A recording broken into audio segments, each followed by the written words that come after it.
Assalamu alaikum. Today we are going to focus on the sampling techniques and what is sampling all about. First of all, sampling strategies. Basically, there are two important strategies of sampling, that is probability sampling and random sampling. The difference between them is this, that in a probability sample, the chance of the member of the wider population being selected for the sample are known. Whereas in a non-probability sample, the chances of members of the wider population being selected for the sample are unknown. So basically, in probability sampling, as you can see over here, it's mentioned that it's a random sampling. So basically, there are a number of people who are involved here, and the chances of every member is equal chance of being selected. Okay. Whereas in non-probability sampling, it is non-random sampling, that is, it's not randomized. You have to select on your own. Okay, that's why the chances of the member of the wider population is very less. Now, let's discuss this probability sampling in detail. Basically, the probability sample, because it draws randomly from the wider population, will be useful if the researcher wishes to be able to make generalization, because it seeks representativeness of wider population. Okay, so basically in probability sampling, the generalizability is more. The possibility of generalizing the result on a larger population is more as compared to the non-probability sampling. Now, there are several types of probability samples. For example, simple random sampling, sample, systematic sampling, stratified sampling, cluster sample, stage sample, and multi-phase sample. They're all a measure of randomness. They all have measure of randomness built into them, and therefore have a degree of generalizability. Okay, so because they all of them are the data that is collected from the participants is random. That's why it can easily be generalized to a larger population. And another factor is that probability samples include large number of participants. Large number means 30 or 30 plus participants. If 30 or 30 plus participants are there, it means it is larger population, and probability sampling technique is required in order to collect the data. And that means random samples are selected so that the data can be generalized to a larger population. Now, if we talk about the non-probability samples, small scale research often uses non-probability samples because despite the disadvantages that arise from their non-representativeness, they're far less complicated to set up, are considered considerably less expensive, and can prove perfectly adequate where researchers do not intend to generalize their findings beyond the sample in question, or where they are simply piloting a questionnaire as a prelude to a main study. Okay, so basically, non-probability sampling is done on a smaller scale. The smaller scale means 29 participants are there, or less than 29 participants.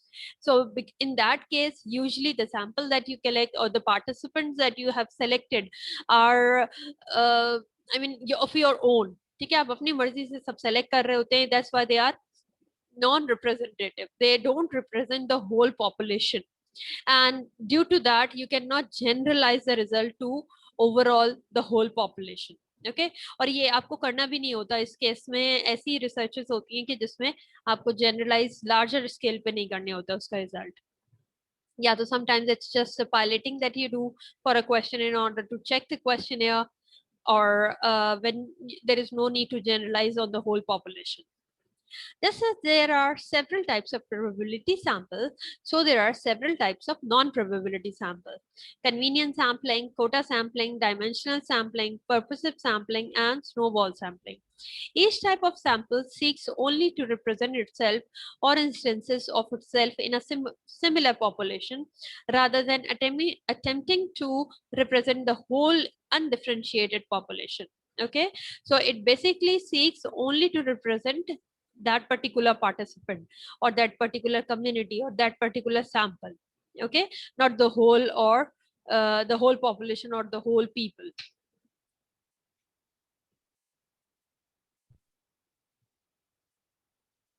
Okay. Now, probability sample include the first one is the simple random sampling. Let's see what is simple random sampling now. In simple random sampling, each member of the population under study has an equal chance of being selected, and the probability of a member of a population being selected is unaffected by the selection of other members of the population. That is, each selection is entirely independent of the next. Okay, so it means the population, I mean the sample that is selected from the overall population is at random, and every member or any member can be selected. एक के member के select होने से दूसरे पे कोई effect नहीं आता, ठीक है, कोई भी member randomly select हो जाते हैं इसमें, ठीक है. The method involves selecting at random from a list of population a sampling frame, the required number of sample for subjects for the sample. So for this you need a whole list of the number of people, ठीक है. Like for example, if you are collecting data from any particular university, then it means you should have the list of all the departments and all the students studying in those departments, and then you can randomly select like around 100 students. Okay, if you want to generalize the result on the whole, I mean the university, right?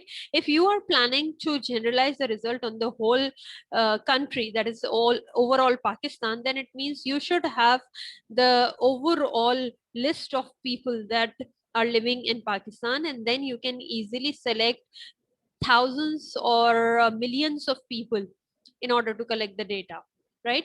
That is usually through surveys that you do.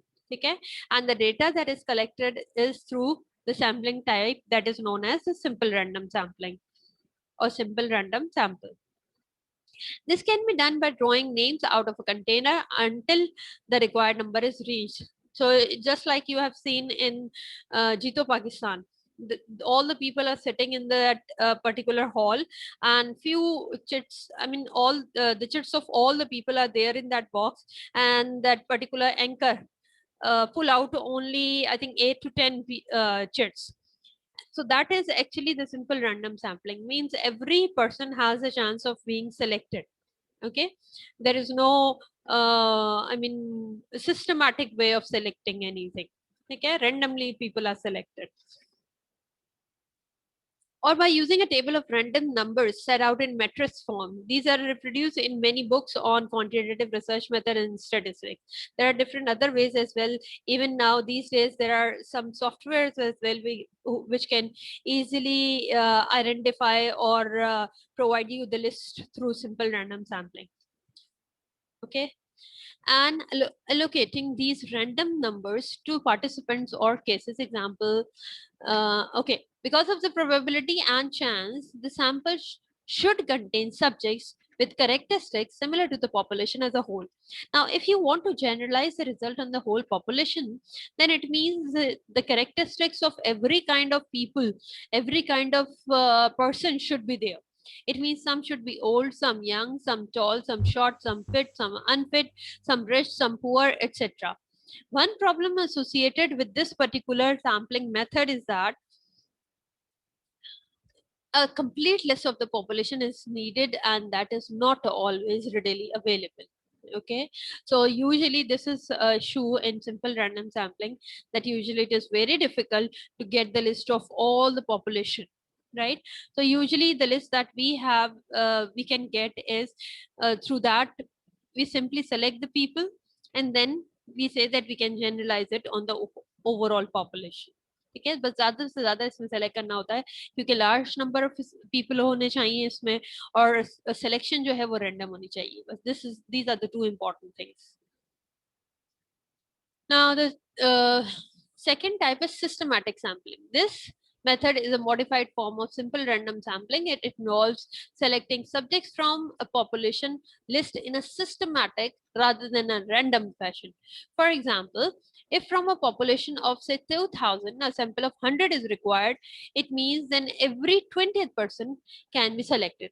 Now, in this case, because the thing is more systematic, so again, the list is required. If for example you have got a list of 2000 people, ठीक है, एक list मिल गई आपको, आपको उसमें से 100 students select करने हैं। अगर आपको 100 स्टूडेंट सेलेक्ट करने हैं सिंपल रैंडम सैम्पलिंग के थ्रू, तो कोई भी हो सकते हैं, वो रैंडमली आप किसी को भी पॉइंट आउट कर सकते हैं किसी भी तरीके से, ठीक है।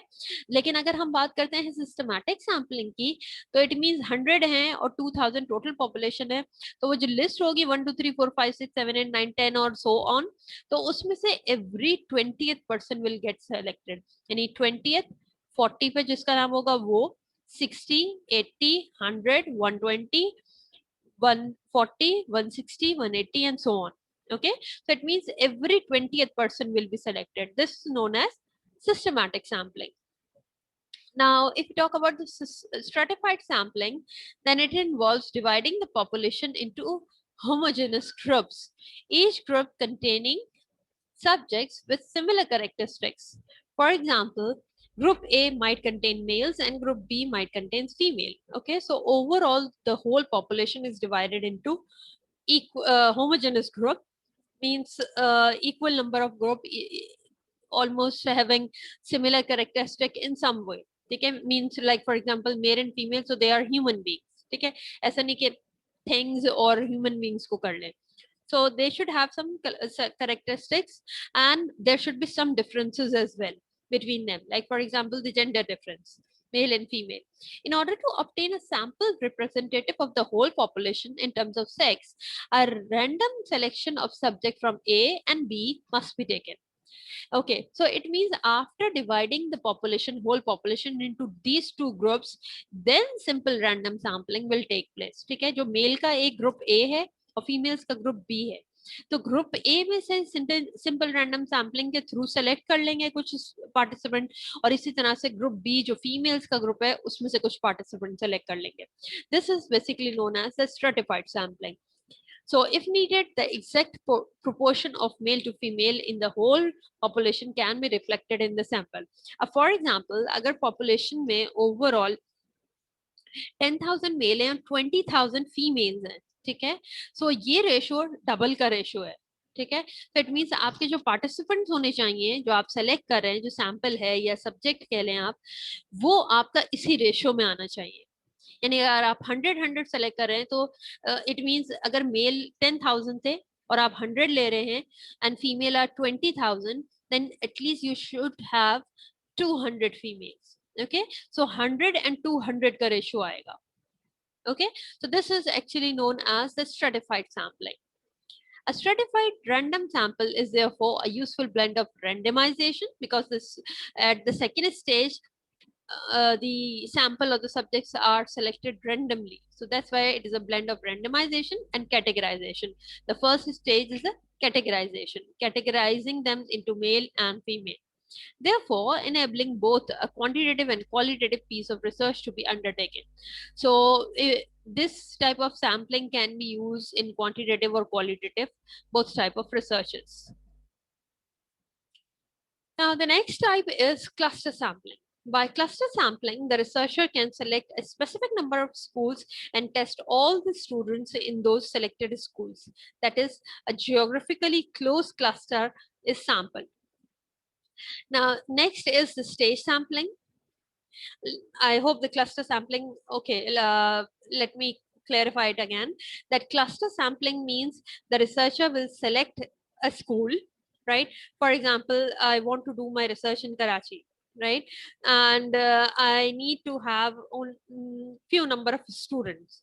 So for that, I need to select some schools, and then at least one or two schools, and then I have to collect the data from all the students in those selected schools. Okay, so that is known as the cluster, means the overall groups of students. Okay, stage sampling is, you can say, a one step further to the cluster sampling. Stage sampling is an extension of cluster sampling. It involves selecting the sample in stages, that is, taking samples from sample. Like for example, in cluster sampling, you have just selected the school, right? But in stage sampling, using the large community example in cluster sampling, one type of stage sampling might be selected, might be to select a number of schools at random, and from within each of these schools, select a number of classes at random, and from within those classes, select a number of students. Okay, so it is, you can say, one step further. Class sampling में आपने सिर्फ school select किए, कोई से भी 4-5 school select कर लिए, जितने भी आपके रिक्वायर्ड हैं, जितना आप जनरलाइज करना चाहते हैं उतने आपने स्कूल सेलेक्ट किए और वहां से डेटा कलेक्ट कर लिया, तो वो क्लस्टर सैम्पलिंग है। स्टेज सैम्पलिंग क्या है कि नहीं, मुझे स्कूल्स में से सिर्फ क्लास 9 के स्टूडेंट से sample collect, I mean data collect करना है। So here you will select number of schools and then you will select the specific class. Okay, that is the 9th class, and then all the students from those class. Okay, this is known as the stage sampling. Now another type, or you can say further, another step of cluster sampling is a multi-phase sampling. In a stage sampling, there is a simple unified purpose throughout the sampling. In the previous example, the purpose was to reach a particular group of students from a particular region. In a multi-phase sample, the purpose changes at each phase. For example, at phase 1, the selection of the sample might be on the basis of the criteria of geography. At phase 2, example, living in a particular region. Phase 2 might be based on an economic criteria. For example, schools whose budgets are administered in markedly different ways. Phase 3 might be based on a political criteria. Example, schools whose students are drawn from areas with a tradition of support for a particular political party, and so on. So what is evident here is that the sample population will change at each phase of the research. So basically multi-phase sample means at every stage, जो cluster sampling में एक stage है, stage sampling में उसके further cluster sampling का एक step और आगे है, whereas multi-phase sampling में मजीद एक step narrow down हो जाता है, और and at every step, चाहे वो क्लस्टर की तरह से आप समझ लें कि क्लस्टर के लेवल पे कोई और सी क्राइटेरिया होता है सिलेक्शन का, कि भाई अब ये समझें कि जैसे मुझे कराची के प्राइवेट स्कूल्स लेने, गवर्नमेंट नहीं प्राइवेट लेने, so this is the first criteria. Then the second stage will be कि मुझे क्लास 9th ही लेनी है, ठीक है, क्लास 9th लेनी है क्योंकि मेरा फोकस जो है वो क्लास 9th के स्टूडेंट्स है, दिस इज अनदर क्राइटेरिया। अब क्लास 9th में भी मुझे सिर्फ फीमेल्स को फोकस करना है या सिर्फ मेल को फोकस करना है, मेल स्टूडेंट्स को, तो इस तरह से ये फर्दर एक स्टेप और आगे भी होगा, and at every point there is different criteria for selection of the sample. This is basically known as the multi-phase sampling. Okay, this now we are going to start with the non-probability sampling. Basically, this is a small scale research, often uses non-probability samples because despite the disadvantages that arises from their non-representativeness, they're far less complicated to set up, are considerably less expensive, and can prove perfectly adequate where researchers do not intend to generalize their findings beyond the sample in question. Okay, so basically as I have mentioned before, that non-probability sampling or sampling technique is for small scale research, and because it is on a small scale, that's why it is non-representative. We cannot use this data to represent the whole population, and therefore we cannot generalize the result on the whole population.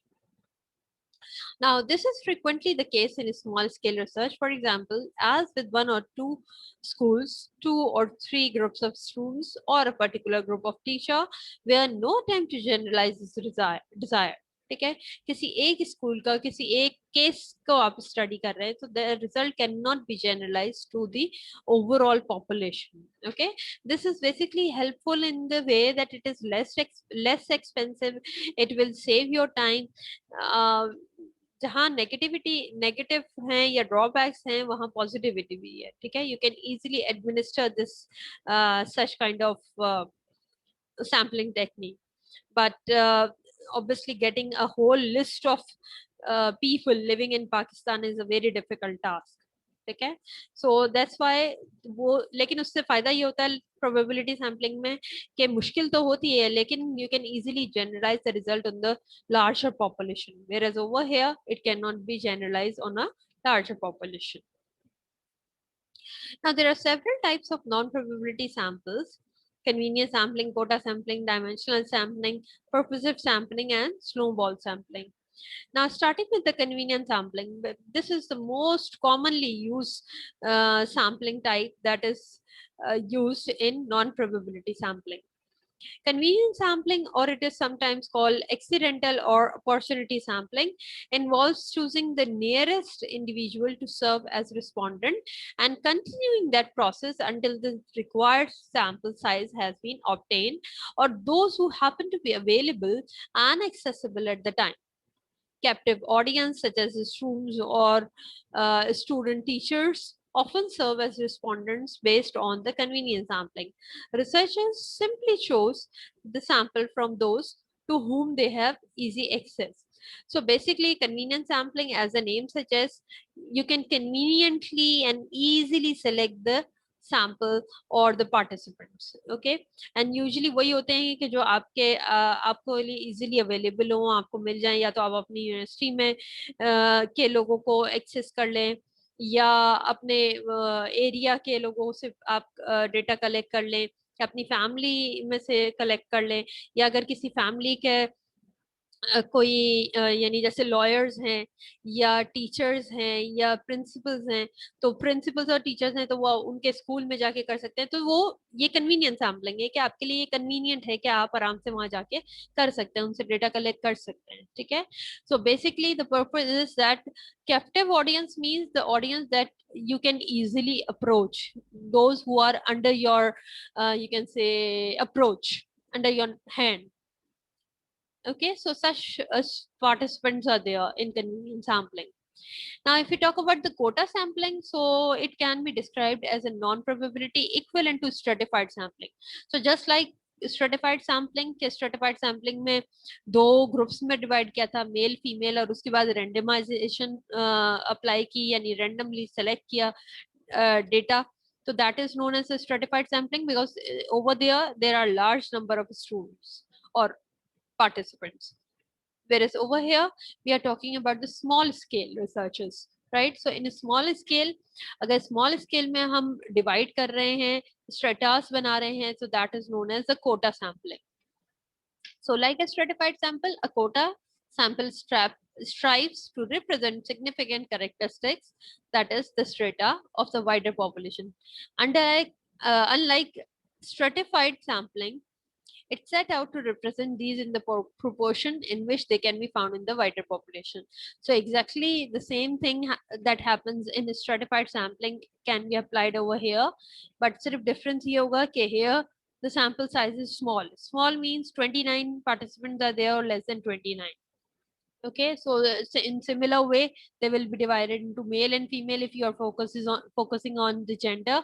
And then after dividing them into male and female, you can randomly select the participants.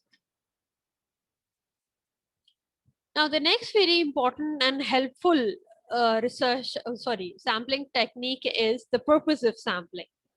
Now, in this case, the researcher handpicks the cases to be included in the sample on the basis of their judgment of their typicality or position of the particular characteristic being sought. In this way, they build up a sample that is satisfactory to their specific needs. So basically, in this case, कि मुझे किस तरह के लोग चाहिए, मुझे किस तरह के जरूरत है पार्टिसिपेंट्स, किस तरह के पार्टिसिपेंट्स मेरी रिसर्च में होने चाहिए, सिर्फ उनको मैं सेलेक्ट कर लूं अपनी मर्जी से. तो that is known as the purposive sampling. अब फॉर एग्जांपल अगर हम इंग्लिश डिपार्टमेंट की बात करें, तो इंग्लिश डिपार्टमेंट में बहुत सारी टीचर्स जो हैं वो इंग्लिश कंपलसरी पढ़ा रही होती हैं, फंक्शनल इंग्लिश पढ़ा रही होती हैं. ठीक है, इंग्लिश के मेजर सब्जेक्ट्स भी पढ़ा रही होती हैं. अगर आपको लेट्स से आपको सिर्फ वो टीचर्स चाहिए जो इंग्लिश कंपलसरी पढ़ा रही है, ठीक है, तो आप उन्हीं से डेटा कलेक्ट करेंगे. जब उनसे सिर्फ उनसे डेटा कलेक्ट करेंगे, तो that is known as this purposive sampling, because you are selecting the participants on the basis of your purpose. आपका purpose सिर्फ वो teachers fulfill कर सकती हैं जो English compulsory पढ़ा रही हैं, क्योंकि आपका question, आपका topic, आपकी requirement सब compulsory classes से या course से related है. ठीक है? So it means in purposive sampling we select the data or we hand pick the data according to our need and our demand of the research. So in many cases, purposive sampling is used in order to access knowledgeable people, that is, those who have in-depth knowledge about particular issue. अब like for example, आपको data collect करना है सिर्फ उन teachers से जिन्होंने PhD की है, तो आप सिर्फ उन्हीं से डेटा कलेक्ट करेंगे, उन्हीं को सर्च आउट करके. जिसने मास्टर्स किया हुआ है या जिसने बीएस करके लेक्चरर के तौर पर अपॉइंट हुए हैं कहीं, वो इसमें इंक्लूड नहीं होंगे. आपके डेटा का रिक्वायरमेंट नहीं है, तो you can not collect the data from them. So your purpose can only be fulfilled with the help of PhD teachers or PhD participants. Okay, so you just have to collect data from them. So maybe by virtue of their professional role, power, access to network, expertise, or experience, on the basis of any of these things, you can select the data according to your need and requirement. There is little benefit in seeking a random sample when most of the random sample may be largely ignorant of the particular issue and unable to comment on matters of interest to the researcher, in which they are in which case a purposive sample is vital. So basically ऐसा data collect करना randomly, ऐसे लोगों को select करना कि जो उनको कुछ पता ही नहीं है, तो आपके टॉपिक के बारे में कोई इल्म नहीं है या यूजफुल नहीं है, it's useless to select such data, right?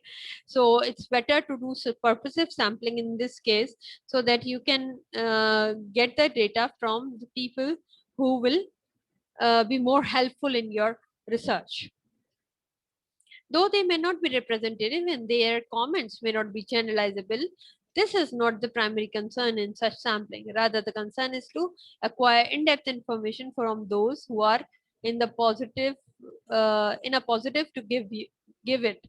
Okay, so basically, क्योंकि आपका की जनरलाइजेबिलिटी ज्यादा नहीं करनी है आपको, वो वैसे भी ज्यादा उस सूरत में होती है जब आपका लार्ज डेटा हो, और तो आप जनरलाइज कर सकते हैं लार्जर स्केल पे, तो उसमें सिंपल रैंडम सैम्पलिंग होती है.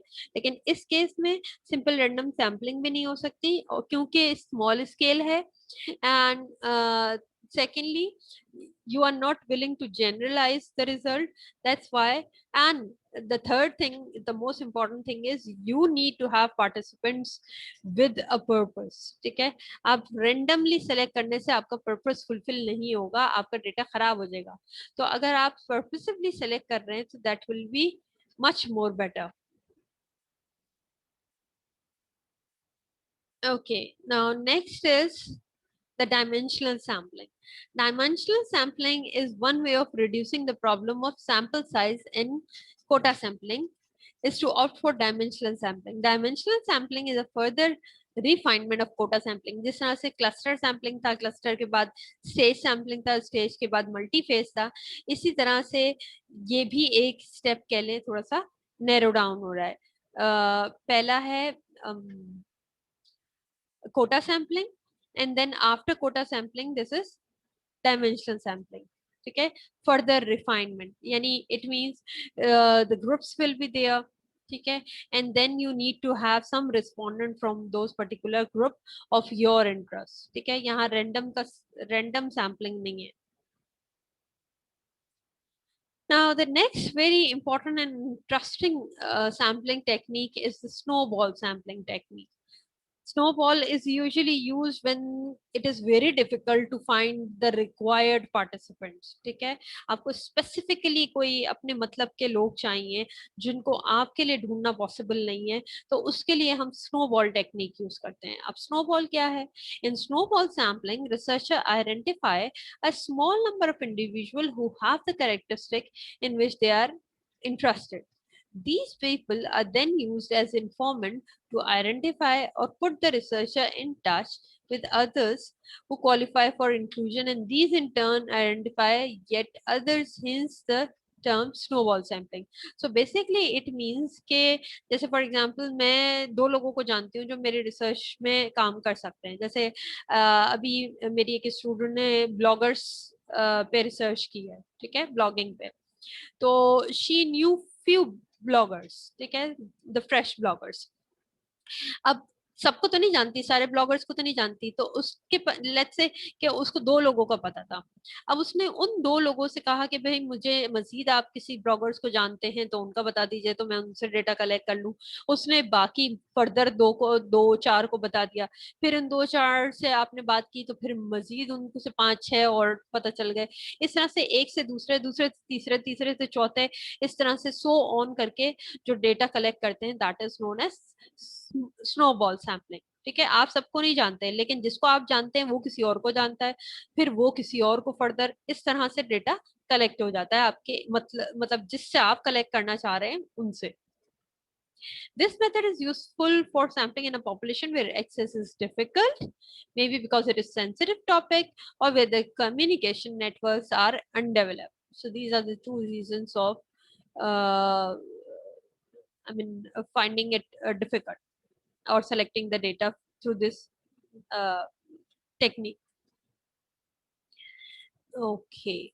So, for example, a researcher wishes to interview, study in supplies, teachers who are brought in on an ad hoc basis to cover for absent regular members of a school teaching staff, but finds it difficult to acquire a list of these stand-in teachers, or where an outside researcher has difficulty in gaining access to school. अब किसी school में जाके let's say कि आपको research करनी है तो आपको तो उस स्कूल के बारे में कुछ भी नहीं पता, तो आप कैसे डिटेल पता करेंगे. आप अपनी प्रिंसिपल को जानते हैं उस स्कूल की, आपने प्रिंसिपल से बात की, प्रिंसिपल ने वाइस प्रिंसिपल से बात की, वाइस प्रिंसिपल ने फर्दर एक दो टीचर से बात की, उस टीचर ने मजीद दूसरों का बताया कि भाई इनको भी आता है, इनको भी पता है. जैसे बीएड, अगर मुझे बीएड के टीचर्स चाहिए कि कौन कौन बीएड किया हुआ है टीचर, मुझे उनसे डेटा कलेक्ट करना है, तो अब स्कूल में जाके ये आपको नहीं पता चलेगा कि किस किसने किया हुआ है. ठीक है, तो वो लेकिन आपस में जिसने बीएड किया हुआ होगा वो आपस में एक दूसरे को जरूर पता होगा कि भाई इसने भी किया हुआ है, उन्होंने भी किया हुआ है. इस तरह से आप डेटा कलेक्ट कर सकते हैं इसमें. Now, these are the two last and another important sampling technique, that is volunteer sampling technique. Again, because it is at a small scale, that's why, and you don't have those members. ठीक है, easy approach भी नहीं है, आप एक दो को भी नहीं जानते, आप conveniently कहीं डेटा भी नहीं कलेक्ट कर सकते, तो फिर आप क्या करेंगे, आपको कोई ना कोई तो सैम्पलिंग टेक्निक यूज करके डेटा कलेक्ट करना है.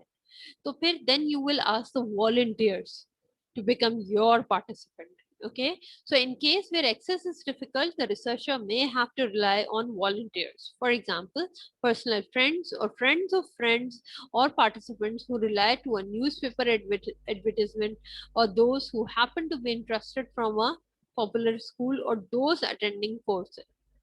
Now all these जितने भी केसेस यहाँ मेंशन हुए हैं, it depends on what is your requirement. ठीक है, अब लेट्स से कि आपकी रिक्वायरमेंट है कि भाई मुझे कुछ टीचर्स को ट्रेन करना है. ठीक है, और मुझे उसके लिए यूनिवर्सिटी लेवल के टीचर्स चाहिए, उन टीचर्स को ट्रेन करना है. तो अब मैं जाके किसी से नहीं कहना चाह रही, मैं यानी ना मैं उस पर पर्पसिव सैम्पलिंग यूज कर सकती हूँ, ना मैं उस पर स्नोबॉल यूज कर सकती हूँ. तो मैं फिर ये चाहूंगी कि ज़ाहिर ट्रेनिंग है तो जो विलिंगली खुद करना चाहें वो वॉलंटियर कर लें.